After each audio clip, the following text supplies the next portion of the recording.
ಮನೆಯಲ್ಲೇ easy and ಟೇಸ್ಟಿಯಾಗಿ chicken ಸುಕ್ಕ ಹೇಗೆ ಮಾಡೋದನ್ನೋದನ್ನ ನೋಡೋಣ. ಅರ್ಧ ಕೆ ಜಿ ಚಿಕನ್ ತೊಗೊಂಡಿದ್ದೀನಿ. ಚೆನ್ನಾಗಿ ತೊಳೆದು ಉಪ್ಪು ಅರಿಶಿಣ ಹಾಕಿ ಮ್ಯಾಗ್ನೇಟ್ ಮಾಡಿ ಇಟ್ಕೊಂಡಿದ್ದೀನಿ. ಈಗ ಒಂದು ಕಡಾಯಿಗೆ 1 ಟೇಬಲ್ ಸ್ಪೂನ್ ಕಾಳುಮೆಣಸು, 1 ಟೇಬಲ್ ಸ್ಪೂನ್ ಅಕ್ಕಿ, 5 ಒಣಗಿದ ಮೆಣಸು, 5 ಬಾಡಿಗೆ ಮೆಣಸು ಹಾಕ್ಕೋತಾ ಇದ್ದೀನಿ. 4 ರಿಂದ 5 ಚಕ್ಕೆ, 4 ಏಲಕ್ಕಿ, ಒಂದು 8 ಲವಂಗ, 1/4 ಟೇಬಲ್ ಸ್ಪೂನ್ ಜೀರಿಗೆ, ಒಂದು 5 ರಿಂದ 6 ಕರಿಬೇವಿನ ಸೊಪ್ಪು ಹಾಕಿ ಚೆನ್ನಾಗಿ ಹುರ್ಕೋಬೇಕು.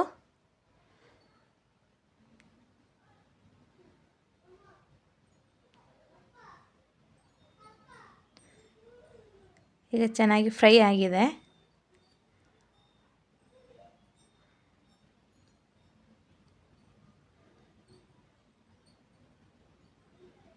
ಬೇರೆ ಪ್ಲೇಟಿಗೆ ತೆಗೆದಿಟ್ಕೋತಾ ಇದ್ದೀನಿ.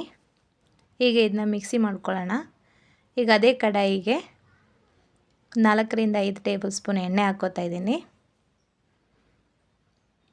1 ಟೇಬಲ್ ಸ್ಪೂನ್ ಸೋಂಪು ಹಾಕ್ಕೋತಾ ಇದ್ದೀನಿ.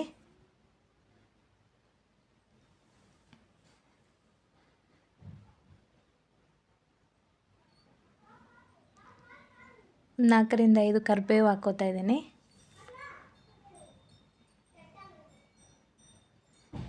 ಎರಡು ಹಸಿಮೆಣಸಿನ್ಕಾಯಿ ಕಟ್ ಮಾಡಿ ಹಾಕ್ಕೋತಾ ಇದ್ದೀನಿ.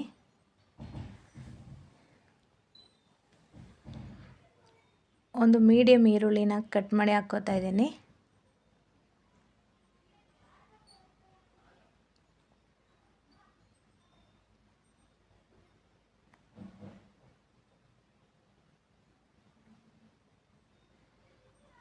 ಚೆನ್ನಾಗಿ ಬ್ರೌನ್ ಕಲರ್ ಬರೋವರೆಗೂ ಹುರ್ಕೊಳ್ಳೋಣ.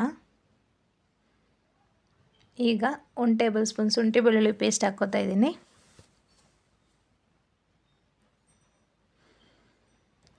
ಚೆನ್ನಾಗಿ ಮಿಕ್ಸ್ ಮಾಡ್ಕೊಳ್ಳೋಣ.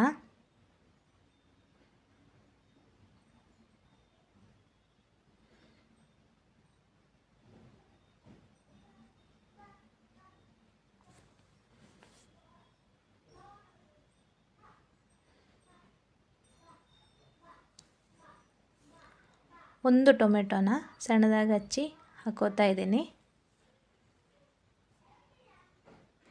ಟೊಮೆಟೊನು ಒಳ್ಳೆ ಪೇಸ್ಟ್ ಆಗೋವರೆಗೂ ಚೆನ್ನಾಗಿ ಫ್ರೈ ಮಾಡ್ಕೊಳ್ಳೋಣ.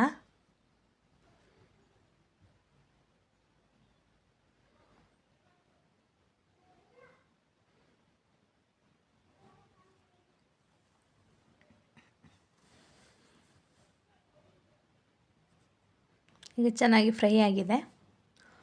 1 ಕಪ್ಪಿನಷ್ಟು ಕೊತ್ತಂಬರಿ ಸೊಪ್ಪು ಕಟ್ ಮಾಡಿ ಹಾಕ್ಕೋತಾ ಇದ್ದೀನಿ.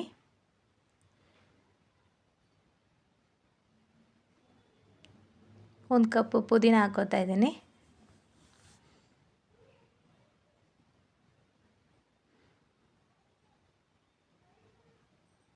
ಚೆನ್ನಾಗಿ ಮಿಕ್ಸ್ ಮಾಡ್ಕೊಳ್ಳೋಣ. ಈಗ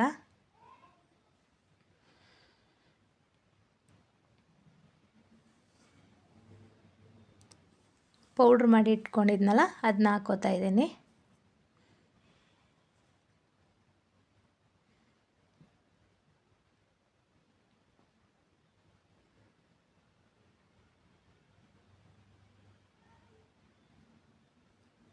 ಇದು ಚೆನ್ನಾಗಿ ಫ್ರೈ ಮಾಡ್ಕೊಳ್ಳೋಣ.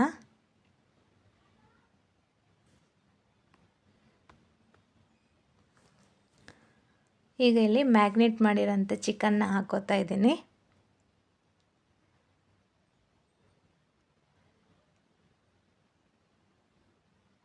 ಚೆನ್ನಾಗಿ ಮಿಕ್ಸ್ ಮಾಡ್ಕೊಳ್ಳೋಣ.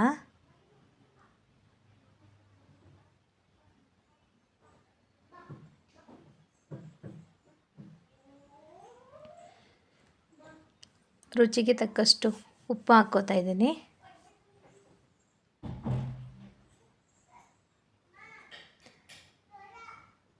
ನೀರು ಹಾಕಬಾರ್ದು. ನೀರು ಹಾಕದೆ ಮಸಾಲೆಲ್ಲೇ ಬೇಯಿಸ್ಕೊಳ್ಳೋಣ. ಒಂದು 10 ರಿಂದ 15 ನಿಮಿಷ ಗಂಟ ಬೇಯಿಸ್ಕೊಳ್ಳೋಣ ಚೆನ್ನಾಗಿ.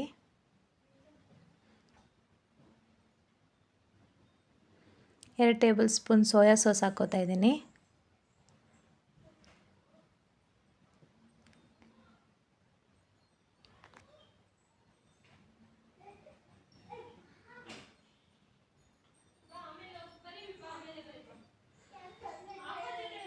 ಮುಚ್ಚಿಟ್ಟು ಒಂದು 15 ಮಿನಿಟ್ಸ್ ಬೇಯಿಸ್ಕೊಳ್ಳೋಣ ಚೆನ್ನಾಗಿ.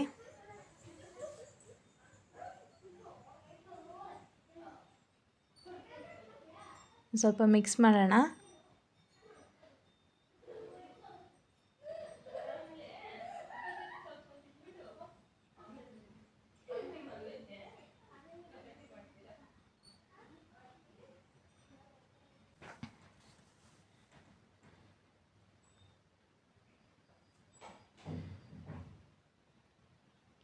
ಈಗ ಇಲ್ಲಿ ಸುಕ್ಕ ರೆಡಿಯಾಗಿದೆ.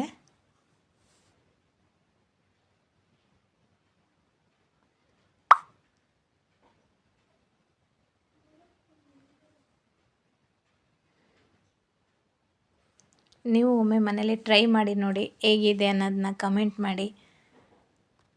ಈಗ ಒಂದು ಪ್ಲೇಟಿಗೆ ಸರ್ವ್ ಮಾಡ್ತಾ ಇದ್ದೀನಿ.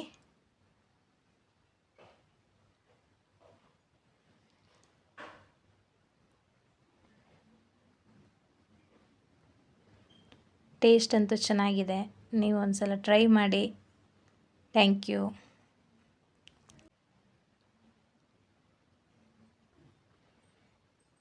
ನೋಡಿ ಎಷ್ಟು ಚೆನ್ನಾಗಿದೆ ಅಂತ. ನೀವು ಒಮ್ಮೆ ಟ್ರೈ ಮಾಡಿ ನೋಡಿ. ಮೌರ್ಯಾಸ್ ಕಿಚನ್ ಲೈಕ್ ಮಾಡಿ, ಶೇರ್ ಮಾಡಿ, ಸಬ್ಸ್ಕ್ರೈಬ್ ಮಾಡಿ. Thank you.